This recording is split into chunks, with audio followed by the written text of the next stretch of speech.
Hello viewers, how are you all? This is Gulshad from MEERA's English Hub. In this video, we are going to discuss a few questions based on Shakespeare's 3 sonnets which are part of our HSST syllabus. Shakespeare's sonnet 1830 and 116. First, I'll be giving you a brief summary of the sonnet 18, which will be followed by a few selected questions from based on that sonnet, and then we'll move on to sonnet 30. So, shall we begin? Sonnet 18 by Shakespeare. Shall I thee compare to a summer day? That's the title given to that. In that sonnet, Shakespeare is opening the sonnet with a rhetorical question that shall he compare his friend with that of a summer day? Then he himself is saying that that may not be a fair one because his friend's beauty has, of course, an upper hand on the beauty of the summer's day, because he then go on and listing the flaws that the summer's day has. He is stating that summer's day sometimes become extremely hot, and sometimes the rough wind that blows in the month of May sheds the buds that had sprung in that season. And he is also saying that this summer season is fleeting. It may lead to the withering autumn. But he then emphasizes that his friend's beauty is in a temperate one. It is always very mild and moderate, not that of a summer day, which sometimes becomes severe. And he then states that his beauty, he has made his friend's beauty, he has made a permanent one. He has given an immortal stature to that by encompassing that into in the form of a sonnet, in the form of the poetic lines. So now he is claiming that even the death cannot take the beauty of the beloved, because now he will be living forever through the lines that the poet has written. Clear? So the immortality of art is the central theme of the sonnet 18. Clear? So based on this, let's see some of the questions and make the sonnet very clear to you all. The first question based on sonnet 18 is the rhetorical question in the opening line function to express the poet's doubt, initiate a conventional Petrarchan comparison, undermine the power of nature against art, flatter the beloved ironically. What it could be? Undermine the power of nature against art. That is the answer. Because I have already told you that he is giving a permanence to the beauty of his friend, and which is highlighting the immortality of the art, which is of course much powerful than the nature, which may fade, which will lead to the next season. Next question. Rough winds do shake the darling buds of May. Exemplify. Exemplify personification, hyperbaton, metonymy, irony. What it can be? Rough winds do shake the darling buds of May. So here the season is given the human qualities, which is having the capability to shake the buds of May. So it is example for personification. Then, next question. The phrase, summer's lease hath all too short a date implies the transience of beauty, the fleeting nature of joy, the instability of natural perfection, all of the above. Summer's lease had all too short a date implies. Of course, I have told you in sonnet 18, though he is comparing his friend's beauty with that of a summer's day, he is going on and listing the flaws that the summer day has. The transience of beauty. Summer day sometimes become extremely hot, sometimes it will be in a moderate tone, and sometimes it is not going to remain there forever. It will be moving on to the next season. So transience of beauty is there. Sometimes it is hiding. The one line is also there, and it's the sun that hides behind the tree is making to lose the glow of the summer season. Very beautifully, poet has presented all those things in that sonnet. I insist you to go through each line because in our examination, sometimes they'll ask line by line, any line they'll be picking and asking you based on that. And the beginning and the ending line that are also important as far as sonnets and poems are concerned. So that you have to go through. The transience of beauty, fleeting nature of joy, the instability of natural perfection, all he is stating as the flow of summer season. So all of the above will be the answer for this. Which line emphasizes the power of poetry to resist time? The rough winds do shake the darling buds of May, nor shall death brag thou wanderest in his shade. So long lives this, and this gives life to thee. Sometimes too hard the eye of heaven shines. Heaven shines, that is actually a metaphor for sun as compared to that of a uh, sun is compared to that of heaven's eye.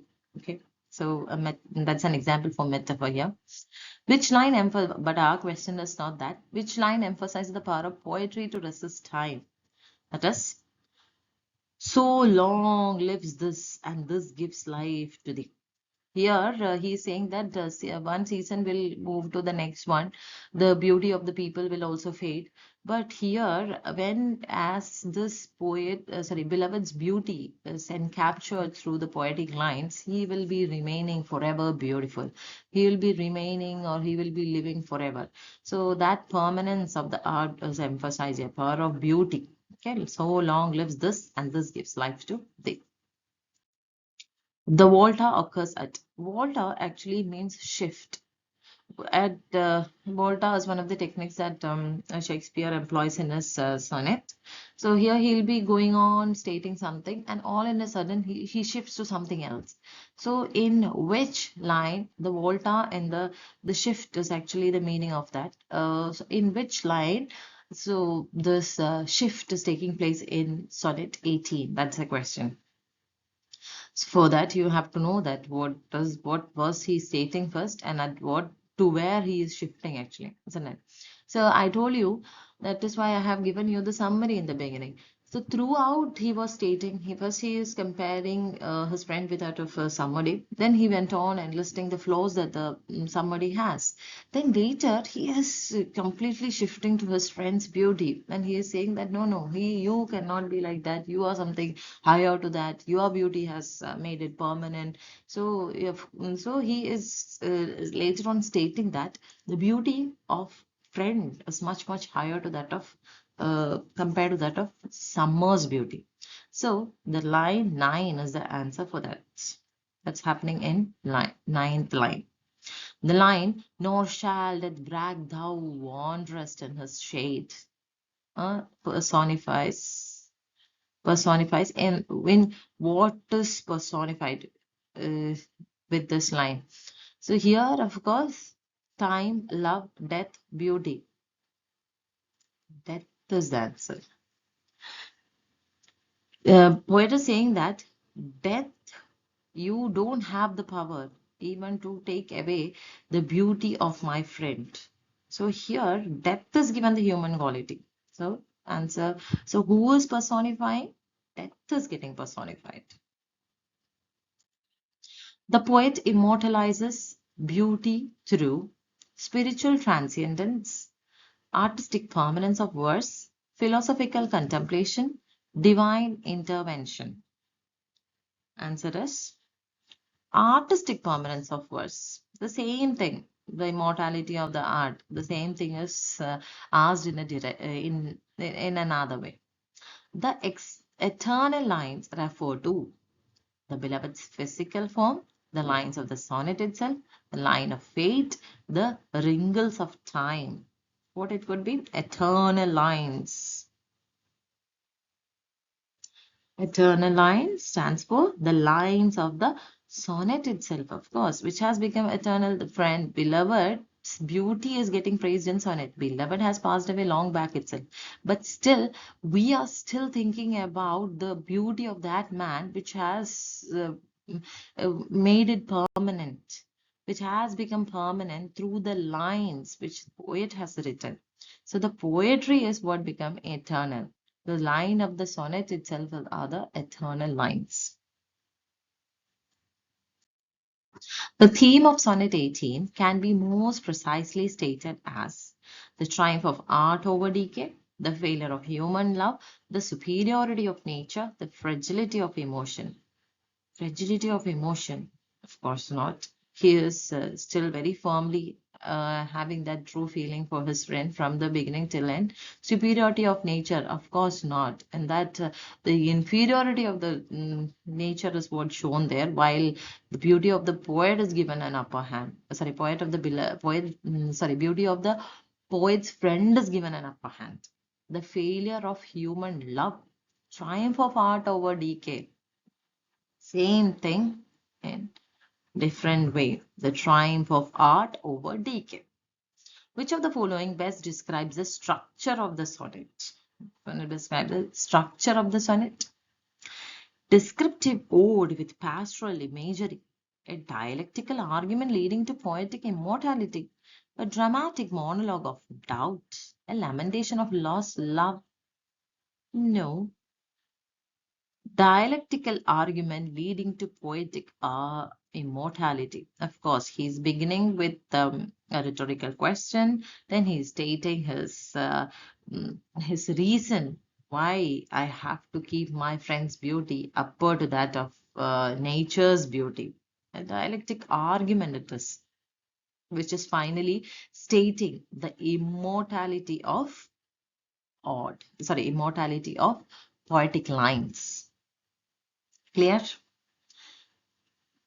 So with this, we are stopping a discussion on Sonnet 18. Only 10 questions I have selected based on Sonnet 18. Then we will be going to Sonnet 30. Okay, ready? I hope till here it's clear to all. Let's have a look on Sonnet 30.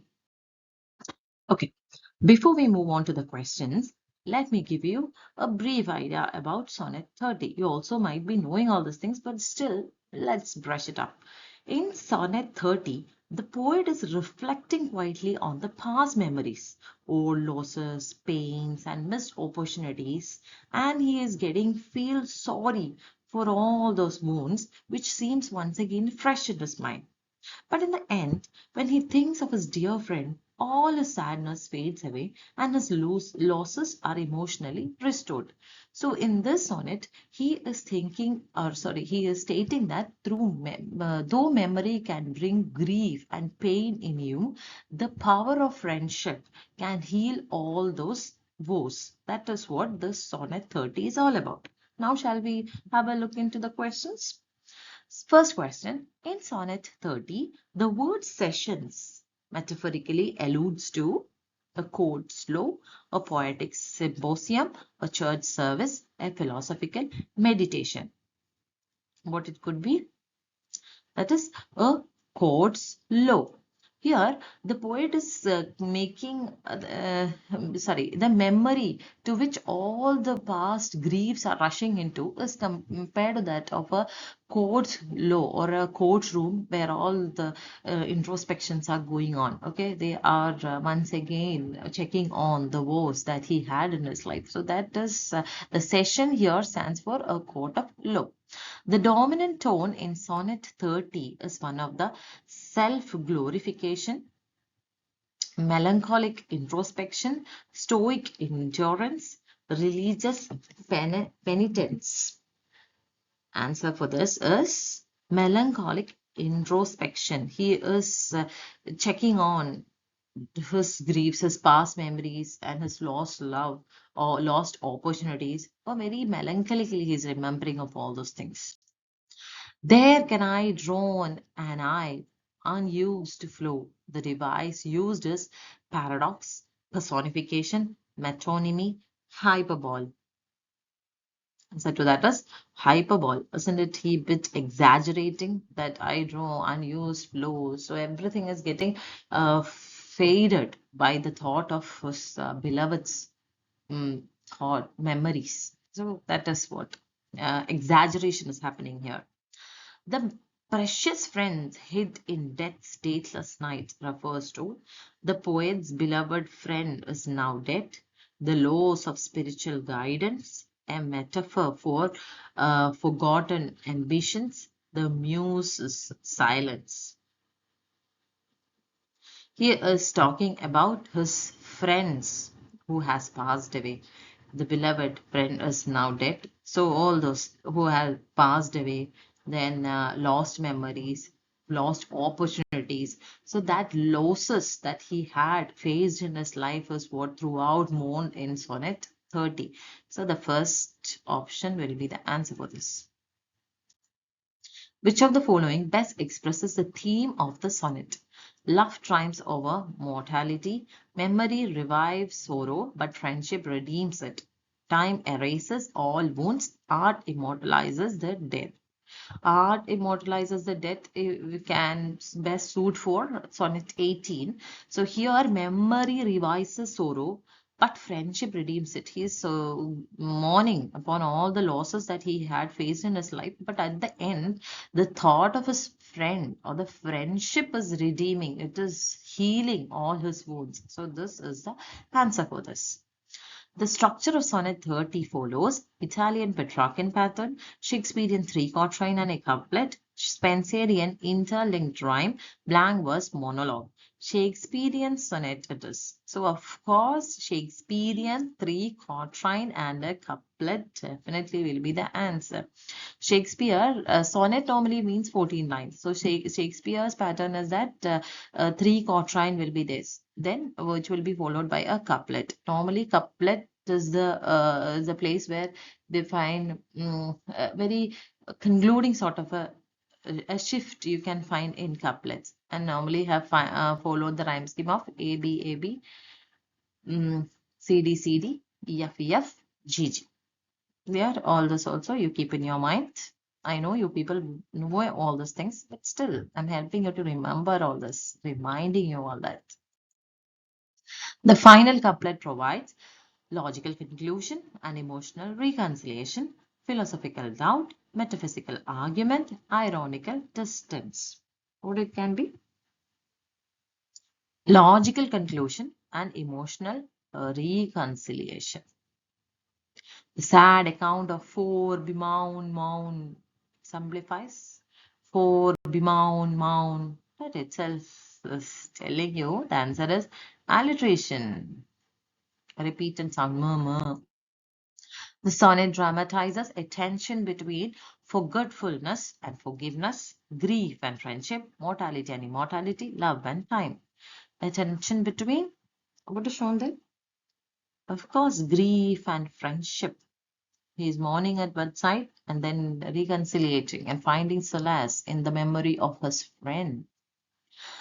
The poet's act of recollection serves as a legal confession, a cathartic reparation through friendship, a formal lamentation, a rejection of emotional weakness. But it can be cathartic reparation through friendship. His heart is getting repaired when the memory of his friend is rushing into it, which is already cracked and shattered with the losses and the woes that he had in his life.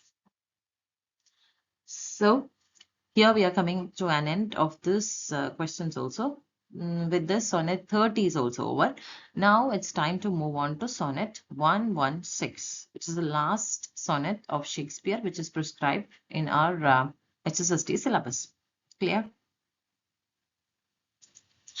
So, before I move on to Sonnet 116, let me remind you that we all know so nearly 154 sonnets Shakespeare has written. After that, 126 is devoted to a fair youth whose identity is unknown, and from 127th sonnet onwards, it is dedicated to Dark Lady, and the last two is dedicated to Cupid. Then here the sonnet 116, in sonnet 116 he is talking about pure love which he possessed for his friend, his beloved, who is a fair youth, and he is challenging the holy matrimony, why they are not letting them get united in that. Okay, so now this LGBTQ, all these things are accepted one, but this is the something which is written centuries back. Okay, so here he is questioning why a marriage has to be counted based on the physical one, while the pure love has nothing to do with the physical union. It is all about the union of two beautiful minds, hearts, and all. Okay, so that is what he is talking in Sonnet 116. In this, Shakespeare is defining true love as unchanging and steadfast. Real love does not alter when circumstances change or when time brings age and decay. That is what he is saying in order to validate his statement. He's, he's comparing true love with that of a guiding star that will always remain constant even in the life's storm. And he says that time, that also cannot affect the beauty. It cannot destroy the genuine beauty of love, which will always remain steadfast and it will always exist there. And if and he is ending that sonnet by saying that if any one of the statement that I had said here about true love proven to be wrong, I'll stop writing about love, and I will also say that nobody ever had loved anyone truly. Okay, so that is how he is ending his sonnet 116. Now let's see a few selected questions based on the sonnet 116. I hope this description at the beginning is helping you to find out the questions. Sonnet 116. Let me not to the marriage of true minds. The phrase marriage of true minds signifies literal marriage sanctioned by law, intellectual and spiritual union, physical attraction, metaphoric unity of faith and reason. What is the answer? Intellectual and spiritual union. I told you it is the true marriage is a marriage. He says that it is actually the not mere union of two body, but it is of course something to do with the two pure souls, two pure hearts, two intellectual minds. Okay, love is not love, which alters when its alteration finds. This lines employ epistrophe, antithesis, chiasmus, oxymoron. Of course, the answer is antithesis. Antithesis actually means two opposite or the contrasting ideas are brought together in order to make something clear or in order to give something give a height or highlight. Then for other examples are it was the best of time, it was the worst of time. That line is very much familiar for all of us. Charles Dickens from A Tale of Two Cities begins with that. Okay, so two opposite things are brought together. Speech is silver, silent is gold. Okay, that is example for antithesis. Clear? Now let's have a look on other poetic devices that are also mentioned here so that it may help you somewhere. Epistrophe. Epistrophe actually means repetition of the same word or phrase at the end of successive clause or sentences. Continuously we are using that. Example, see no evil, hear no evil, speak no evil. Okay. So another famous line of Abraham Lincoln is that of the people, by the people, for the people. Repetition is happening there, isn't it? So in order to give that emphasis, that is epistrophe. Epistrophe. Then comes chiasmus. Chiasmus means same word or idea in opposite order. Opposite order means fair is foul, foul is fair. Two opposite ways it is arranged. Fair is foul, foul is fair. Then another example is ask not what your country can do for you. Ask not what your country can do for you. Ask what you can do for your country. Clear? Two opposite things, reverse one we are keeping in an opposite order. Clear? That is example for chiasmus. Next is oxymoron. Oxymoron are quite familiar to all of us, but still I'll tell you, sweet sorrow. Can some sorrow can be sweet? Of course not. Sweet, sorrow. Two opposite things are kept together to emphasize something. Living, death. Cruel, kindness. Then deafening silence. That is a somewhat commonly used one. Deafening silence. Clear? So that kind of you say two opposite words side by side to reveal a deeper truth. That is example for oxymoron. Now move on to the next one. The poet's definition of love is primarily Platonic and immutable, romantic and sensual, cynical and ironic. I am sorry, answer is already given.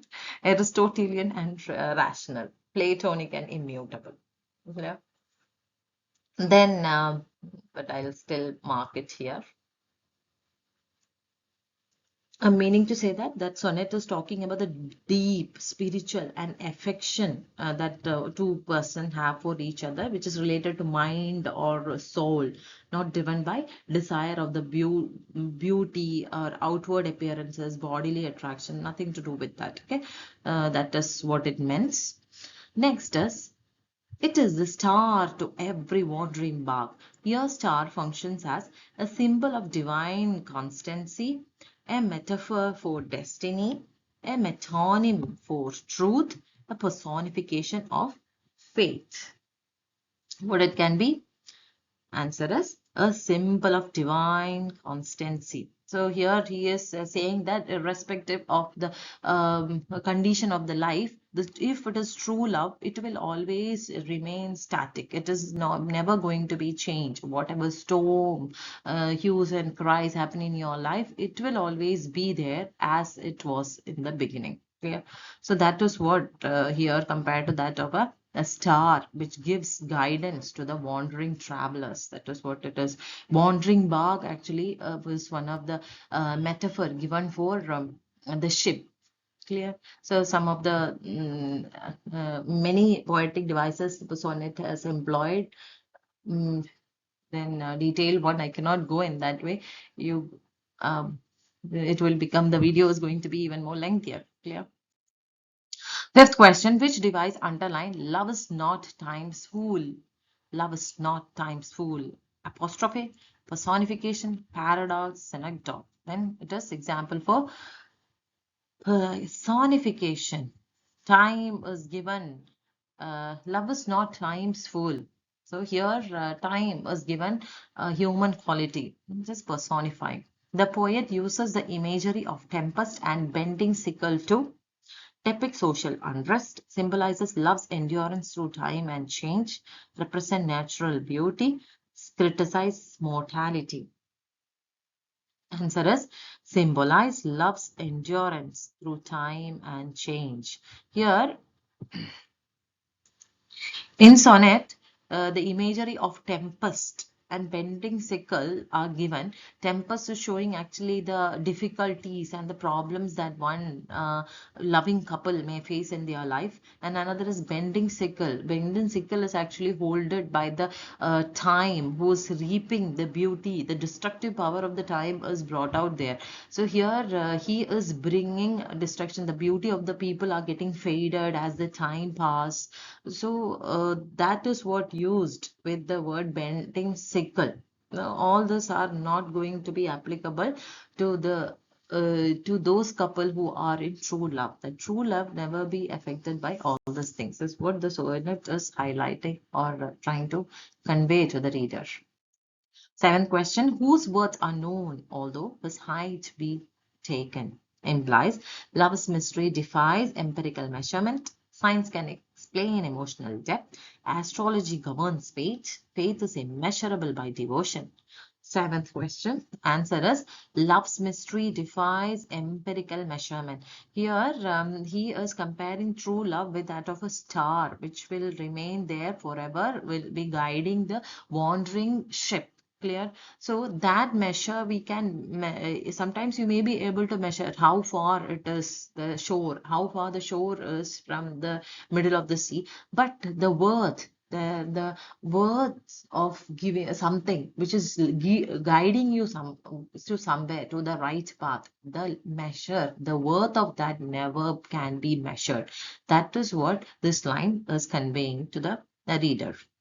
The tone of Sonnet 116 can best be described as dogmatic and assertive, ironic and detached, humble and confessional, despairing and nostalgic. Eighth one, he is getting nostalgic in that 30th sonnet 30, not here. It is dogmatic and assertive. He's so lots of things he is want to assert, and he is questioning why it cannot be like that, why we cannot be get note in the true holy matrimony and all those things. Clear? So very questioning for sort of an assertive sort of tone he is keeping in sonnet 116. The concluding couplets serve to challenge the reader's disbelief, offer a conditional hypothesis, assert universal truth through self-vindication, introduce doubt and humility. Ninth answer is offer a conditional hypothesis. 10th one, the poem's argumentative style resembles a metaphysical conceit, a logical syllogism, a dramatic monologue, a romantic ode. Answer is a logical syllogism. Meaning to say that the poem through the poet throughout the sonnet, the poet is retaining an argumental tone, like a lawyer or a philosopher who is stating lots of points which he wants to be proven. He is defining love, refutes false ideas of love, and finally he is proving its constancy. So that is why a logical syllogism is stated over there. A conditional hypothesis he is stating, if it is so, it has to be like that. So that is what it is all about. Hope this explanation has become useful for you. Thank you so much.